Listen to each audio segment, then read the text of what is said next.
হরে কৃষ্ণ।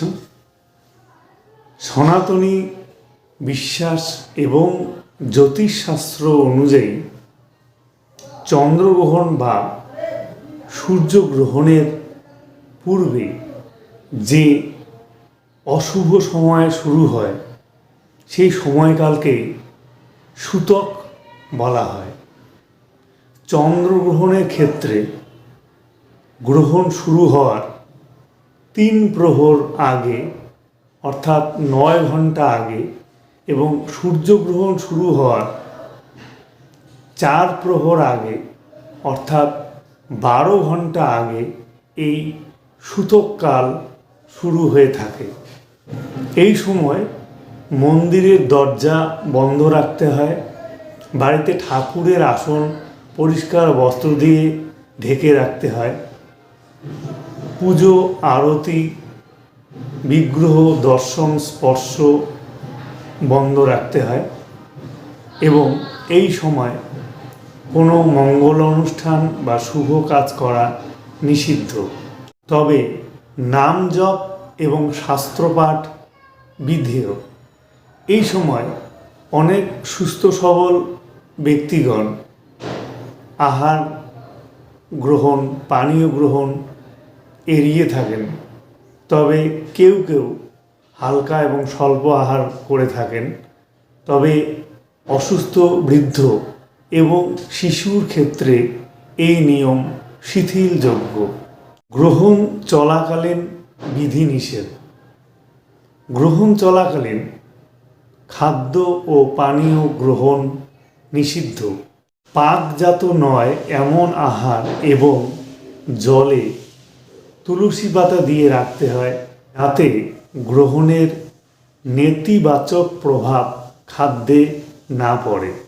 গ্রহণের সময় মন্দির বন্ধ থাকবে, পুজো আরতি বন্ধ থাকবে, প্রতিমা দর্শন স্পর্শ সম্পূর্ণরূপে নিষিদ্ধ। এই সময় তুলসী গাছও স্পর্শ করা নিষিদ্ধ। গ্রহণ চলাকালীন নিদ্রা শাস্ত্রীয় নিষিদ্ধ। অকারণে বাইরে বের হওয়া এবং যাত্রা এড়িয়ে চলা উচিত। গ্রহণের সময় সরাসরি গ্রহণ দর্শন করা উচিত নয়। এই সময় স্নান করা, চুল কাটা, নখ কাটা নিষিদ্ধ। গ্রহণ চলাকালীন শারীরিক সম্পর্ক স্থাপন অত্যন্ত অশুভ বলে মনে করা হয়ে থাকে। ধারালো অস্ত্র ও সূচ ব্যবহার নিষিদ্ধ। গ্রহণ চলাকালীন গর্ভবতী মায়েরা কোনো কিছু কাটা বা সেলাই করা নিষিদ্ধ। গ্রহণ চলাকালীন করণীয়। এই সময় নাম জপ এবং শাস্ত্রপাঠ বিধেয়। ইষ্টমন্ত্র জপ করা ছাড়াও গায়ত্রী মন্ত্র ওম ভূর্ভুবঃ স্বঃ তৎসবিতুর্বরেণ্যং ভর্গদেব স্বঃ ধীমহি ধিয়ো ন প্রচোদয়াৎ অথবা মহামৃত্যুঞ্জয় মন্ত্র ওম ত্র্যম্বকং যজামহে সুগন্ধি পুষ্টিবর্ধনম উর্বারুকমিব বন্ধনামৃতমুক্ষীয় মামৃতাৎ বা হরে কৃষ্ণ মহামন্ত্র জপ বা ওম নম ভগবতে বাসুদেবায় নমঃ বা ওম অচ্যুতায় নমঃ বা ওম অনন্তায় নমঃ বা ওম গোবিন্দায় নমঃ বা ওম নারায়ণায় নমঃ ইত্যাদি মন্ত্র জপ করা যেতে পারে। এই সময় ভগবান শ্রীবিষ্ণুর সহস্রনাম জপও অত্যন্ত শুভ। গ্রহদোষ কাটানোর জন্য সূর্যগ্রহণের সময় ওম আদিত্যায় নমঃ এবং চন্দ্রগ্রহণের সময় ওম সোমায় নমঃ 108 বার জপ করা অত্যন্ত শুভ। শাস্ত্রমতে গ্রহণের সময় পিতৃপুরুষের তর্পণ করলে আত্মার শান্তি হয়ে থাকে। এই সময় মৌনব্রত বা কম কথা বলা উচিত। সূতক ও গ্রহণ শেষে করণীয়। গ্রহণ শেষ হওয়ার সাথে সাথেই স্নান করা অবশ্যই কর্তব্য। নদীতে স্নান করা বা বাড়িতে স্নান করলে গঙ্গা জল মিশিয়ে স্নান করতে হবে। গৃহ ও মন্দির মার্জন করতে হবে এবং গঙ্গা জল ছিটিয়ে দিতে হবে।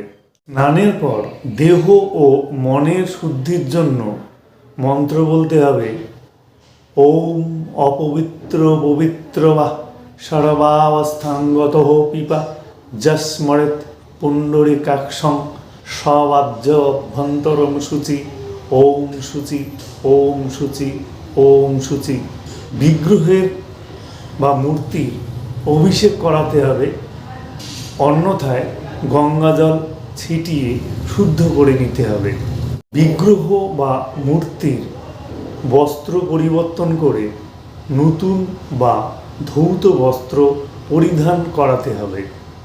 নতুন করে ধূপদীপ জ্বালিয়ে আরতি করতে হবে।